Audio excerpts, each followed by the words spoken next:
Anugerah dari Tuhan Yesus Kristus, kasih setia Allah Bapa, itulah kiranya menyertai kamu sekalian. Amin. Firman Tuhan di pagi hari ini tertulis di Yesaya 57 ayat 16. Sebab bukan untuk selama-lamanya aku hendak berbantah, dan bukan untuk seterusnya aku hendak murka, supaya semangat mereka jangan lemah lesu di hadapanku.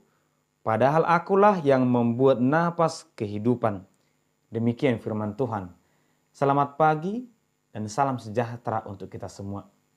Bapak Ibu saudara-saudara terkasih, setiap orang pernah marah. Setiap orang juga pasti memiliki kasih. Kita tidak boleh memandang kemarahan itu sebagai sesuatu yang selalu negatif. Kemarahan itu perlu jika memang itu ditujukan kepada orang yang tepat untuk memperbaiki kesalahan, untuk mengingatkan seseorang bahwa dia salah.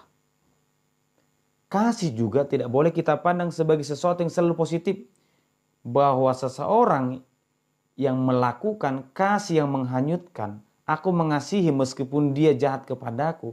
Orang tua selalu mengasihi anaknya meskipun sudah melakukan tindakan yang salah, tidak menegur, itu juga salah.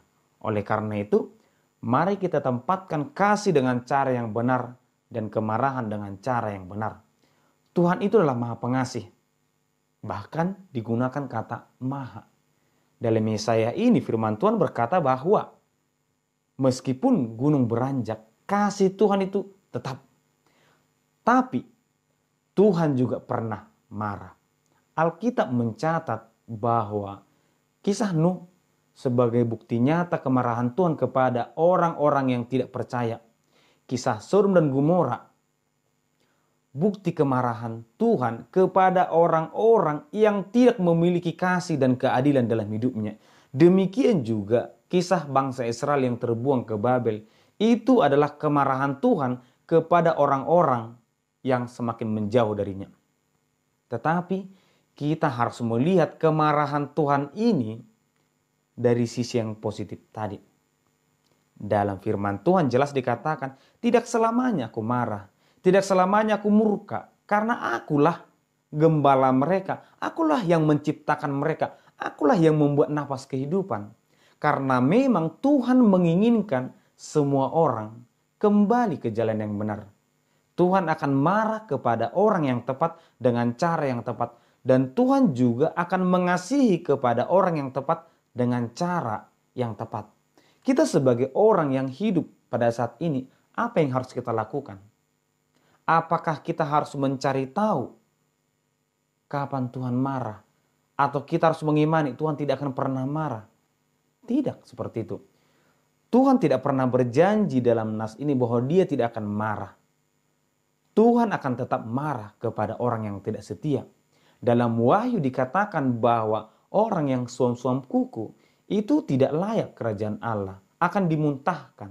Sehingga kita yang menerima Kristus sebagai juru selamat, kita harus mengetahui apa yang Tuhan kehendaki, apa yang Tuhan tidak sukai.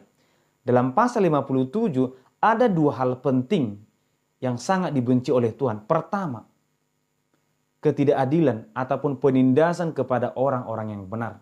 Ketika manusia bangga dengan kejahatannya menyiksa orang-orang yang benar, Tuhan akan murka kepada mereka. Yang kedua adalah perzinahan rohani. Bahwa Tuhan tidak akan pernah suka kepada orang-orang yang menduakannya. Hanya ada satu Tuhan. Tidak ada Tuhan bahkan buatan manusia itu pun. Oleh karena itu, mari kita mengenali kehendak Tuhan. Mari kita mengimani bahwa Tuhan adalah juru selamat yang akan selalu mengasihi kita, yang akan menegur kita ketika kita salah. Kasih Tuhan itulah yang ingin dimiliki oleh semua orang. Bahwa kasih Allah seperti kasih gembala kepada dombanya, kasih seorang ayah kepada anaknya, kasih yang menghidupkan, teguran yang menghidupkan. Mari mengemani Tuhan. Amin. Terima kasih Tuhan, di pagi hari ini kami mendengarkan firman-Mu. Tuntun kami selalu Tuhan, bimbing kami, berkati kami, bahkan tegur kami jika kami salah. Terimalah doa kami Tuhan, dalam nama Anak Kristus kami berdoa. Amin.